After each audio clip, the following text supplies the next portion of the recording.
Well, I'm going to have a cookie. Whoa. Whoa!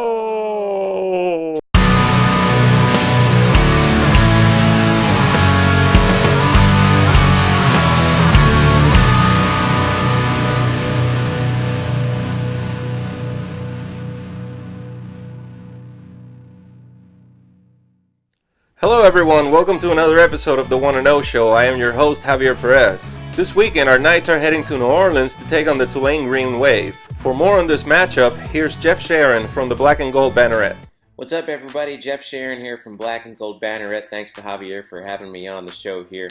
And, well, we're through the bye week, and I picked a heck of a week to move because I'm still in my empty office sorting through things. But anyway, rough couple weeks after the Tulsa loss, no doubt about it. So UCF's bowl prospects have changed quite a bit, where they had a chance to, at least an outside chance of winning the East. Now it's a matter of saving face and getting the best bowl possible. So trip up to Tulane. This one's going to be tougher, I think, than a lot of Knight fans want to admit. Certainly a lot tougher than I want to admit.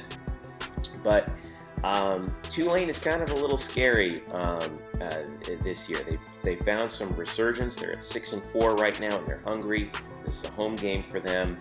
And UCF, it shows, is only a 6-point favorite right now, according to OddsShark, and 51% of the money, just slightly more than half, is on Tulane on that 6 points. So over-under is 71. This game is going to be a big one for Dillon Gabriel. How does he adjust if Tulane's defense attacks him in the way that he has been attacked against Tulsa and Cincinnati before? How do you come out after a bye week? I think this is also a key test for Josh Heupel. The mark of a good coach is how your team comes out after a bye week. UCF came out just fine after a bye week last time. What do they do here when they have to go on the road to do it? A couple notes on the series as well.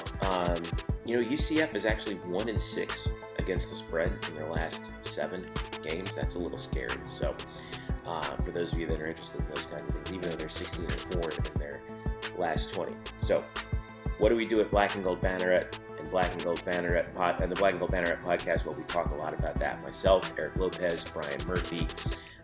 We talk about basically every UCF sport under the sun. We're part of SB Nations Network, so we have a lot of SB Nations folks who cover their opponents, come on our podcast and help us out. A lot of people helping us in that SB Nation Network, so it's a lot of fun. And we also pride ourselves on covering not just football and men's basketball. We cover all UCF sports. Men's soccer today got a 9 seed in the NCAA tournament after they lost in the conference championship game to SMU for the second straight year on UCF's campus. So they're a 9 seed. SMU's an 8. That's lower than they thought. And Eric Lopez and I have some thoughts about how UCF got completely screwed by the NCAA committee. You guys thought the CFP committee was bad. Wait till you find out about the Olympic sports committees, because they are horrible on another level when it comes to actually figuring out where to place teams properly when it comes to the NCAA tournament time. So we talk about that. Brian, of course, loves baseball. We're talking about the Black and Gold World Series. We're talking about basketball in our podcast, which usually comes out every Thursday. Make sure you subscribe to it. Wherever you get your podcasts, search for the Black and Gold Banneret podcast. And then also find us at blackandgoldbanneret.com, UCF_Banneret on Twitter, and Facebook.com/Black and Gold Banneret. We got a loaded podcast coming this week. Thanks again to Javier. Sorry about last week, Javier. Sorry to you guys that I missed it because, we're moving. I'm in my echoey office right now with a bunch of boxes all over the place. But I appreciate you guys letting me back on during the bye week. And here's to a big week of preparation for UCF as they get ready for a big, tough road test against Tulane after the bye week, followed by Black Friday and the War on I-4. So, critical 2-game stretch for UCF. Oh, and by the way, television note. You guys know us. We love to talk about TV ratings at Black and Gold Banneret and how UCF fares on your TV dial. UCF gets a great time slot for the War on I-4 on Black Friday, 8 p.m. ESPN. It's not ABC, but it's prime time on ESPN. Everybody will be done shopping by then. And the most important thing about that is that shows you the power of the rivalry between UCF and South Florida, that they get that time slot, despite the national perception that both teams are having off years. So that's something we'll also be talking about on our podcast. Again, blackandgoldbanneret.com, UCF_banneret on Twitter. Thanks again. Hope to hear from you guys and see you guys sending us questions on our podcast more often than not. All right. Thanks again. All the best. Go Knights and charge on. Thanks, Jeff. Joining us once again, here's Kyle Nash, the student of the game.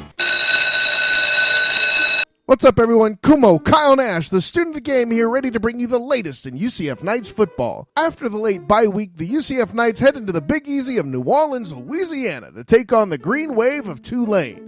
Tulane is a program whose win-loss record has improved each of its 3 previous seasons since hiring head coach Willie Fritz. They're now currently on pace to improve for their 4th straight year in the win-loss record, and also are bowl eligible for the 2nd straight year. Quite a growing program there in Tulane. But with Tulane as the 25th ranked offense in points scored, they are dangerous. But UCF head coach Josh Heupel delivered good news when he announced that running back Greg McCrae would be 100% for the high noon showdown this Saturday. We spoke to running back, wide receiver, or punt return. What the hell position does this guy play? Anyway, okay. Athlete Otis Anderson to talk about the impact of Greg McCrae's return. Just because I know that we have a running back in that can run inside, outside zone. He can go out and catch the ball as well. I just feel like they can't key on a specific receiver when we have a very valuable running back in. That's the same for AK and for Bentavious. Just knowing that we have players like that to be able to come in and fill the role and be awesome at what they're doing. Any running back can have a big game, but with Greg, it's a lot different because Greg has the same knowledge that I have as far as the different box structures and what plays can hit at a certain area. So with Greg on the field, it's kind of like having another coach. We come back to the sideline, we talk about what we saw, and a lot of times we can agree on what play would benefit our offense at the time. This is Kumo Kyle Nash, the student of the game. Find me on Twitter at the SOTG. Find me on Instagram as the same, the SOTG. Find me on Facebook as the student of the game. And check out my UCF Knights writings on sportsmediapass.com. And check out my podcast, Night Class, on their iTunes and SoundCloud accounts. Also, check out coverage you'll see on oldschool101.com for UCF and the Orlando Magic. Until next time, everyone, class dismissed. Thanks, Kyle. And now for your weekly predictions, here's Jason Banning. Thank you, Javier. Hi, everyone. Jason Banning back again with another set of predictions. It looks like UCF got through the matchup with BYE relatively unscathed and injury-free. That's good, because they are going to be facing Tulane in New Orleans. Now, I do recall for arguably several years, people scoffing at the likes of Tulsa and Tulane being in the AAC. I don't. And also, I don't know if anyone knows this, and you can look this up, but Tulane was a founding member of the SEC. There's some old blood there. This year, they got in several transfers, many of them from the SEC. Now, Tulane will win some and they will lose some. But UCF has to play a really good game to win this weekend. Mark my words. I don't see a real high-scoring game. I don't think a Temple scenario from this year will happen. It could, but I don't think it will. Looking at some of the mass scores that came out, I see a lot of scores in that mid-30s with a UCF win. I don't have any scenarios here with Tulane winning. That concerns me a little. I might do another couple runs just to make sure. But it looks like, based on this and based on where UCF has been so far this year, I can see a score of 38-31. I'm going to go with that as my prediction. Some of the other scores, just to give you an idea, some of the higher scores I had were 44-20, 41-30, 41-26. Those type of scores can happen if UCF plays well. Now you can have some weather scenarios that can keep the score relatively low, like 21-13. or 21-6. Although I'm leaning more towards that 38-31. Tulane really trying to keep it close, but UCF ultimately taking the victory. I'm still wary of this game. I was pretty wary about Tulsa. I was pretty wary about Cincinnati. You just don't know what you can get right now. I really hope that the off week against BYE contributed to some more fundamentals, discipline. I hope that they get the penalties down. I can argue in the 3 games now that UCF has lost that it was due to penalties. So I don't know if that's due to freshman inexperience. Who knows? And there could be a dynamic going on with the team, but I'm not even going to assume that. Yeah, look for UCF winning this 38-31. Without further ado, I'm going to give it back to you, Javier. Thanks, Jason.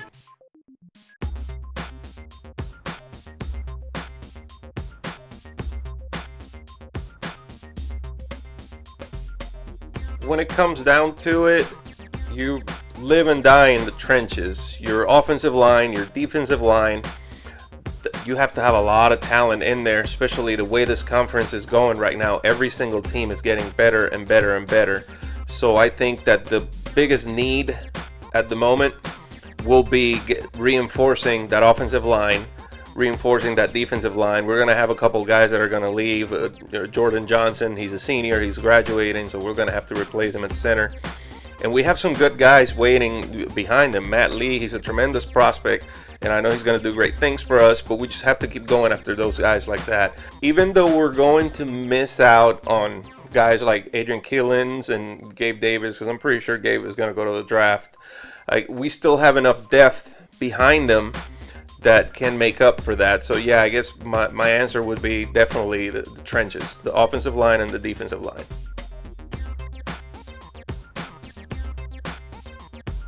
I don't know that either one is okay, and I don't know that I can sit here and tell you how you should feel about the season as a fan. I can tell you how I feel. I feel that even though we have 3 losses, we're still one of the top teams in the conference. As a whole, over the last few years, we are the best team in the conference. Is the 3 losses so far a setback? Yes. We're still going to go to a bowl game. We're still going to be featured on primetime Friday night after Thanksgiving against the Cows. We have a lot of things going for us this year. I just, as a fan, I just can't let 3 losses get me down. I love this team. I love the status of the team right now, the status of the program. It's probably in the best shape it's ever been. No, I'm not going to tell anybody how they should feel about it, but the way I see it, it doesn't bother me one bit.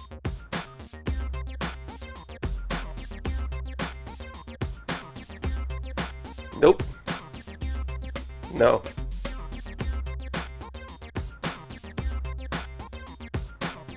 I honestly had a lot of fun with the "and it shows" post. I think some people took it the wrong way, but the majority of the people understood that you could use this as a gap to understand who's been there for a while, who's been there for a little bit, and how far we've grown as a program. Even though we've only been around as a football program since the 70s, it shows that we do have a little bit. We do have history. It was just nice to read the comments. My own story when it comes to UCF, it starts in 2005. So reading of all the stuff that happened before me and trying to relate to it, I thought it was fantastic.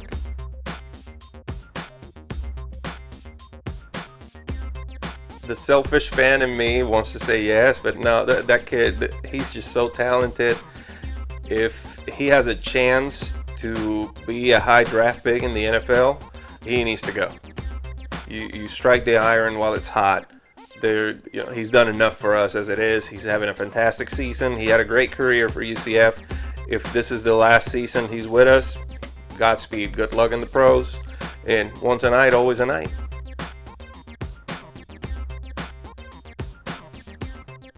No, if you know something about me, as I am plenty bitter against the Cows, so no, I don't want to keep them around. I don't want to bring them with us to a conference if we move.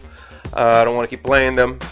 I just want to get the rivalry over so that we're on top, and that's it. That's all she wrote. Thank you all for watching. I'll be seeing you on Saturday in New Orleans, and don't forget to tune in next week for another episode of The 1-0 Show. Go Knights!